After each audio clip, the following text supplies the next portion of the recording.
दोस्तों, मैं आज बात करूंगा इनकम टैक्स क्रिटिसिज्म के बारे में।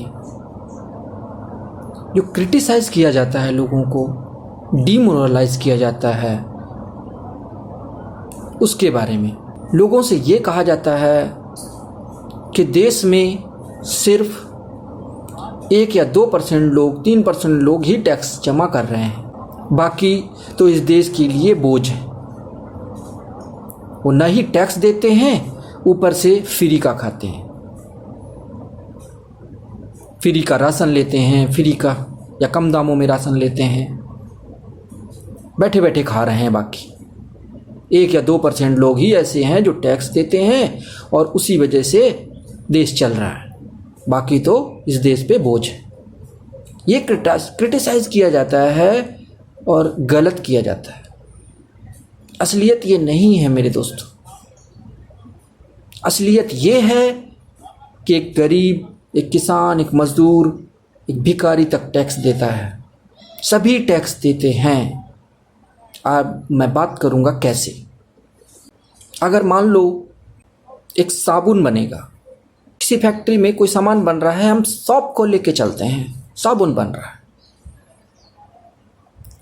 साबुन के रॉ मटेरियल पे जहाँ से वो ख़रीदा गया, उसमें इनडायरेक्ट टैक्स लगा, यानी कि जीएसटी लगा। इसके बाद उसको बनाया गया, कोई सामान बनाया गया, उस पे जीएसटी लगा। चूँकि मालिक को टैक्स जमा करना है, 30% इनकम टैक्स जमा करना है, तो वो प्रॉफिट के साथ साथ उस टैक्स का भी मार्जिन लेके चलेगा, उसमें जोड़ देगा।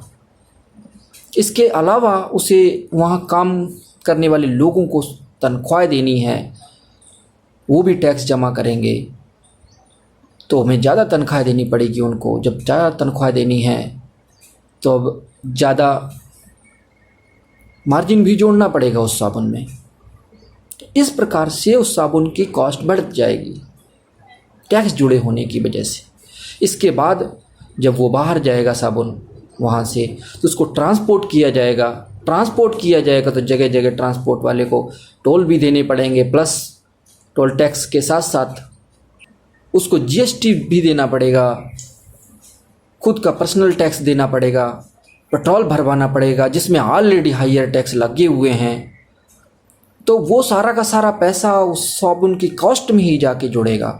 इसके बाद जो व्यक्ति वहाँ से सामान लेके जा रहा है बल्क में, वो भी अपना मार्जिन जोड़ेगा, वो भी अपनी इनकम टैक्स जोड़ेगा उस साबुन में। इसके बाद जब वो दुकान रिटेलर के पास जाएगा, वो भी जोड़ेगा, दुकान वाला भी उस पर जीएसटी लगाएगा। हर व्यक्ति उस पर जीएसटी लगाता है। जब वो सेल करेगा तब भी जीएसटी लगाएगा, लास्टली आपको सेल करते वक्त भी एक जीएसटी लगेगी। तो जगह जगह लेवल पे आपकी जीएसटी लग रही है, टैक्स लग रहा है। यानी कि जो साबुन 1 रुपये का था, उसकी कॉस्ट 10 रुपये हो गई। इसका मतलब है कि आपके पास जो चीज़ पहुंच रही है उसकी कॉस्ट में जीएसटी लगी हुई है। अगर आप साबुन खरीदते हैं, आप कोई भी सामान खरीदते हैं, उस पर टैक्स लगा होता है। डायरेक्ट या इनडायरेक्ट टैक्स लगे होते हैं, उसमें कहीं न कहीं से टैक्स लगे होते हैं। अगर हम डायरेक्ट जीएसटी जिसमें नहीं दे रहे होते हैं, उसमें भी जब ट्रांसपोर्टेशन होता है या कुछ भी होता है, कोई सेल करता है, मैन्युफैक्चरिंग करता है, उनको टैक्स देना पड़ता है। तो डायरेक्ट जीएसटी जिसमें 0 है, वहाँ भी टैक्स लगता है। तो हर जगह टैक्स लगता है। टैक्स का ये चक्रव्यूह है और इस चक्रव्यूह में सब टैक्स दे रहे हैं। जो डायरेक्ट इनकम टैक्स दे रहा है, जो कह रहे हैं ना 2 से 3%, 4% लोग ही टैक्स दे रहे हैं, टैक्स भर रहे हैं, इनकम टैक्स भर रहे हैं, वो तो बहुत ही कम है। वो पूरा जीएसटी अपने जीडीपी के बराबर नहीं है और वो टैक्स कलेक्शन के बराबर भी नहीं है। जो हम टैक्स कलेक्ट कर रहे हैं, सारी गवर्नमेंट, सारे राज्य सरकारें, केंद्र सरकार और अन्य निकाय, लोकल निकाय जो नगर निगम वगैरह हैं, वो भी टैक्स जमा कर रहे हैं लोगों से। तो वो टैक्स तो बहुत ज़्यादा है उसकी मात्रा में। तो बाकी का टैक्स आ कहाँ से रहा है? इनडायरेक्ट टैक्स बहुत ज़्यादा आ रहा है in spite of direct tax. Direct tax की बजाय इनडायरेक्ट टैक्स बहुत ज़्यादा है। तो ऐसा कहना कि 2 से 3% लोग ही टैक्स दे रहे हैं गलत है। और दूसरी बात, वो जो डायरेक्ट टैक्स दे रहे हैं वो भी इनडायरेक्ट टैक्स के साथ में ऐड कर दे रहे हैं, उसमें ही ऐड हो जा रहा है, क्योंकि वो टैक्स जमा करेंगे इसलिए इनडायरेक्ट टैक्स के जब वो कॉस्ट जोड़ते हैं तो उसी कॉस्ट में उसको भी जोड़ दे रहे हैं, प्रॉफिट भी जोड़ दे रहे हैं। तो डायरेक्ट और डायरेक्ट टैक्सेस जितने भी हैं वो डायरेक्ट कस्टमर से लिए जा रहे हैं, सीधे सीधे कस्टमर से जा रहे हैं। जब वो लास्ट में जुड़ के लास्ट में देता कौन है? कस्टमर देता है सीधे। और कस्टमर कौन है? हम आप हैं। किसी भिखारी ने भीख भी मांगी, भीख मांगने के बाद अगर वो खर्च कर रहा है उस पैसे का यूटिलाइज कर रहा है, तो ऐसा तो नहीं है कि उसको इनडायरेक्ट टैक्स हटा दिए जाएंगे, इनडायरेक्ट टैक्स हटा के उसको सामान दिया जाता है, बिल्कुल नहीं दिया जाता है। भीख मांगने के बाद भी उसे टैक्स देना पड़ता है। तो ये कहना कि गरीब, मजदूर, किसान, रिक्शे वाले या कोई भी हो वो टैक्स नहीं दे रहा, जिनकी इनकम 2.5 लाख से कम है वो टैक्स ही नहीं जमा करते हैं, बिल्कुल गलत है। क्यों गलत है? क्योंकि जो टैक्स कलेक्शन हो रहा है वो लगभग जीडीपी के बराबर है। तो जीडीपी क्या है कि हम सब की पूरे देश की कमाई है, हम सब की इंक्लूडेड है, पूरे सब की कमाई है। हम सब की कमाई जितनी होती है उसको जोड़ा जाता है साल में, और वो जो पूरी जोड़ ली जाती है कमाई, उसे कहा जाता है जीडीपी, सकल घरेलू आय। तो सकल घरेलू आय जो है हमारी, वो टैक्स कलेक्शन के लगभग बराबर है। तो यानी आप जो कमा रहे हैं वो सारा सारा एजेड टैक्स जा रहा है किसी भी तरीके से, डायरेक्ट या इनडायरेक्ट तरीके से, सीधे सीधे पूरा पैसा टैक्स में चला जाता है। तो जितनी कमाई केंद्र सरकार, राज्य सरकार, नगर निगम या अदर जो टैक्स कलेक्शन अथॉरिटीज़ हैं या संस्थाएं हैं या लोकल बॉडीज़ हैं, वो सब मिल के जितना टैक्स इकट्ठा करती हैं साल में, वो टैक्स आपकी साल भर की कमाई के लगभग बराबर होता है। तो अब ये बताइए कि ये पैसा जो है आता कहाँ से है? जो लोग कमा रहे हैं वो खर्च कर रहे, वो टैक्स में चला जा रहा है। तो ये आ कहाँ से रहा है पैसा? रियलिटी क्या है? यही तो है कि जो साबुन 1 रुपये में बिकना चाहिए, 1.5 रुपये में बिकना चाहिए, वो 10 रुपये में बिक रहा है, 20 रुपये में बिक रहा है। कैसे? बाकी का बाकी टैक्स में जा रहा है। तो ये गलतफहमी पैदा करना लोगों के बीच में, उन्हें क्रिटिसिज्म करना, उनको ये कहना कि आप किसी काम के नहीं हो, आप इस देश पे बोझ हो, पूरी तरह गलत है।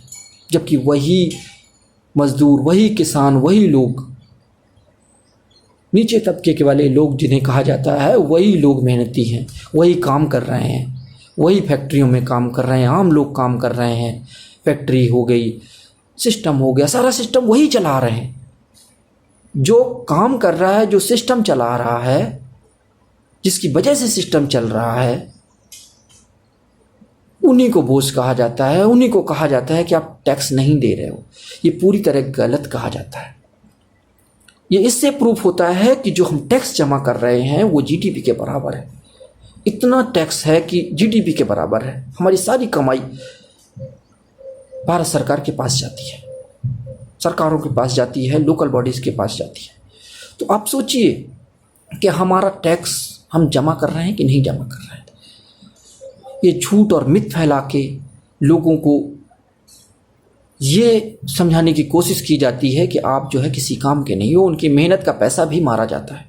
जो वो मेहनत कर रहे हैं वो भी तो पैसा उनको नहीं दिया जाता है। ऊपर से ये कहा जाता है कि आप फ्री का बैठ के खा रहे हो। मैं कहता हूँ कि फ्री का मत दो, कोई ज़रूरत नहीं है। आप 50% डायरेक्ट टैक्स ले लो, बाकी के टैक्स हटा दो। लेकिन ऐसा नहीं करेगी सरकार, क्योंकि ये चक्रव्यूह फैला रखा है। ऐसा चक्रव्यूह जिसमें व्यक्ति को ये नहीं पता चलता है कि हम सच में टैक्स जमा कर रहे हैं क्या। उन्हें लगता है हम टैक्स दे नहीं रहे, हमारा तो माफ़ है। कहीं कुछ माफ़ नहीं होता है, सबको सब कुछ देना पड़ता है, देना पड़ रहा। तो ये चक्रव्यूह है, टैक्स का चक्रव्यूह है, एक दूसरे से जुड़ा हुआ है। तो इस माध्यम से घूम घूम के हम टैक्स दे रहे हैं। हम जितना खर्च करेंगे हम उतना टैक्स देंगे, तो हमारा जितना रुपया चलेगा उस पर टैक्स लगता जाएगा और वो ख़त्म हो जाएगा। तो जितना हम रोटेट करेंगे रुपये को, खर्च करेंगे, हमें दूसरे के हाथ में जाएगा रुपया। हमने दुकानदार को दिया, दुकानदार ने किसी और से ख़रीदारी की, सब में पैसा लगता जा रहा है, जीएसटी लगती जा रही है और वो पैसा ख़त्म हो जाता है, सरकार के पास चला जाता है, टैक्स में चला जाता है। तो पैसा जितना रोटेट होगा उतनी जल्दी ख़त्म होगा, जितनी खरीदारी होगी उतनी जल्दी ख़त्म होगा। और जो लोग बचा रहे हैं वो सोच रहे हैं कि उससे टैक्स नहीं जा रहा है, उससे कुछ हो नहीं रहा है, फ्यूचर में आप खर्चा तो करोगे ही कभी न कभी, जब खर्चा करोगे तब जाएगा, लेकिन वो जाएगा। आप इसका मतलब सरकार के लिए बचा रहे हैं, रियलिटी ये है, टैक्स देने के लिए बचा रहे हैं। और जो बचत का पैसा है आपने दिया है, बैंकों में रखा हुआ है, उसका यूटिलाइजेशन हो रहा है। बैंकें जगह जगह इन्वेस्ट कर रही हैं, लोगों को लोन दे रही हैं, उन्हीं पैसे से इकोनॉमी चल रही है। यानी आपका पैसा जो बचा रहे हैं उससे इकोनॉमी चल रही है, आप बचत कर रहे हैं, इकोनॉमी उसी से चल रही है।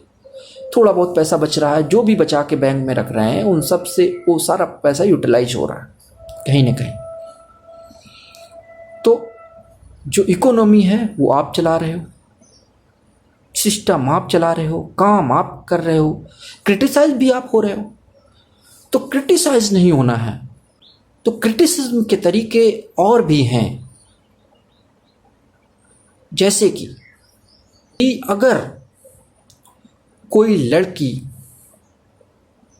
सांवली हो गई, वो बेचारी सांवली पैदा हो गई या काली पैदा हो गई, तो उसे इतना क्रिटिसाइज किया जाएगा, इतना अधिक क्रिटिसाइज किया जाएगा कि उसको लगेगा कि हम इस धरती पे बोझ हैं, हम पैदा ही क्यों हुई है।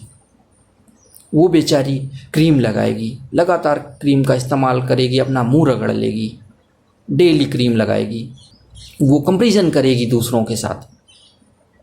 वो कहीं भी जाएगी उसे कह देंगे यार तुम थोड़ा गोरी होती तो तुम्हारी शादी हो जाती, अच्छी जगह हो जाती, या अच्छा लड़का मिल जाता। मतलब किसी न किसी तरीके से उसे क्रिटिसाइज किया जाएगा कि आपका कलर अच्छा नहीं है। इसी प्रकार से क्रिटिसिज्म कई तरीके के हैं, बहुत सारे तरीके के हैं। जैसे कि यार आप गंजे हो, बाल ही नहीं है आपके, तो आप लुक अच्छा नहीं है आपका, देखने में बुरे हो, तो बंदा सोचता रहेगा हम बुरे हैं, हम बुरे हैं, और लास्टली वो अपने माइंड को ऐसा सेटअप कर लेगा कि उसे लगेगा हम बुरे हैं, हम गलत हैं, हम इस देश पे धरती पे बोझ। इसी प्रकार से छोटे लोग, नाटे लोग, मोटे लोग, देखने में बदसूरत लोग, किसी के सामने कोई प्रॉब्लम आती है, किसी के साथ कोई प्रॉब्लम है, जैसे कोई बेचारा तोतला है। तो इस प्रकार से हर व्यक्ति क्रिटिसिज्म का शिकार हो रहा है, कोई बहुत ज़्यादा हो रहा है, कोई थोड़ा हो रहा है।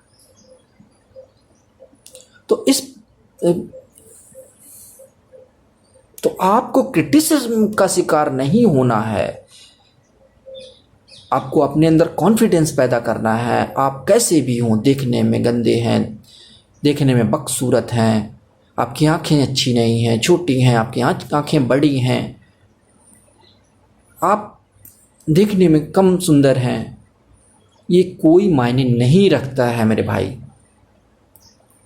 आपको ये सोचना है, आपको अपने अंदर कॉन्फिडेंस पैदा करना है, ऐसी क्रिटिसिज्म से बचना है और साइड होना है। आपको ये सोचना है कि ये जो बोल रहे हैं वो मूर्ख लोग हैं। ऐसे कुछ लोग हैं जो आपको क्रिटिसाइज़ करेंगे किसी न किसी तरीके से, इवन छोटी छोटी बातों में क्रिटिसाइज़ करते हैं, बहुत छोटी बातों में छोटे छोटे नुकुस निकालते हैं कि आपके जो है आपको व्यवहार अच्छा नहीं आता है, कैसे करते हो व्यवहार, ऐसे किया जाता है क्या, आपको ये नहीं करना चाहिए, आपको वो नहीं करना चाहिए। तो इस प्रकार से क्रिटिसिज्म से बचना है। आप मूर्ख हो, आप गधे हो, आपको इतना सब कुछ बोलेंगे बेवजह में, जबकि आपके अंदर की क्वालिटीज़ अलग होंगी। मैं बता दूं कि ईश्वर ने हमें पैदा किया है कुछ न कुछ क्वालिटी दे के पैदा किया है, सबकी अपनी अपनी क्वालिटीज़ हैं। तो उस बेहतर क्वालिटी को खोजना है। अपनी क्वालिटी हमारी क्या है, रियलिटी हमारा मन किस चीज़ में लगता है, बहुत बेहतर मन किस में लगता है हमारा, हम क्या करना चाहते हैं। तो हमें ये पता चल जाएगा कि हमारी हॉबीज़ क्या हैं, रियलिटी में हम किस चीज़ में एंजॉय कर सकते हैं, कौन सा काम हमें मज़ा देता है, या कौन सी क्वालिटी हमारे अंदर है। तो कोई अच्छा गायक होगा, तो कोई अच्छा सिंगर होगा, तो कोई अच्छा डांसर होगा, तो कोई अच्छा व्यक्ति होगा, कोई ईमानदार होगा, ज़्यादा ईमानदार होगा। तो हर व्यक्ति की क्वालिटी अलग है। तो क्रिटिसिज्म का शिकार बिल्कुल नहीं होना है। एज ए टीनी मॉडल पूरी कॉन्फिडेंस में रहना है आपको। चाहे वो कोई भी क्रिटिसाइज करे, चाहे आपकी शक्ल कैसी हो, चाहे आप नाटे हो, चाहे आप लंबे हो, चाहे आप जैसे भी हो, चाहे आपके बाल ना हो, आपको क्रिटिसिज्म से बचना है। ऐसे मूर्ख लोगों से बहुत दूर रहना है, दूरी बना के रखनी है। अगर ज़्यादा ज़रूरत है उनके पास जाने की तो उनकी बातें सुननी नहीं है। क्रिटिसिज्म का शिकार बिल्कुल नहीं होना है। आप सब मेहनती हो, आप सब काम कर रहे हो, देश की अर्थव्यवस्था आप लोगों पे चल रही है। अगर कोई कहता है इनकम टैक्स नहीं जमा करते आप लोग, इसलिए आप लोग इस धरती पे बोझ हैं, इस देश पे बोझ हैं, तो जो मैंने वीडियो बनाई है उसके माध्यम से आप उसको समझा सकते हैं। इस वीडियो के माध्यम से जो हमने एग्जाम्पल दिया, आपको एक शॉप का एग्जाम्पल दिया, या आप किसी भी चीज़ का एग्जाम्पल ले सकते हैं, थोड़ा सा समझा सकते हैं उसको। अगर नहीं मान रहा है तो जाने दो, आपको समझ में आ गया ना कि हम सब टैक्स देते हैं, या इस चीज़ से हम मायने नहीं रखता है हम देखने में कैसे हैं, लुक में कैसे अच्छे। हमारा लुक कैसा है इस बात का कोई मायने नहीं है। सो आपकी क्वालिटी डिपेंड करेगी। आपका लुक कितना भी अच्छा हो, आप ईमानदार नहीं हैं तो आप टीनी मॉडल के लिए सुटेबल नहीं है।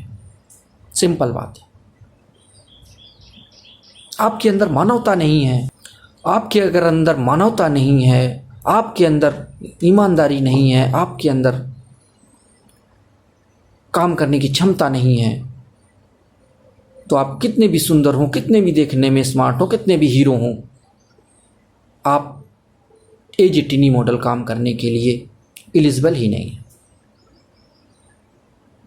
तो मैं आपको बता दूं, ये सब भूल के, क्रिटिसिज्म भूल के, पूरी मेहनत के साथ, ईमानदारी के साथ अपना काम शुरू कर देंगे।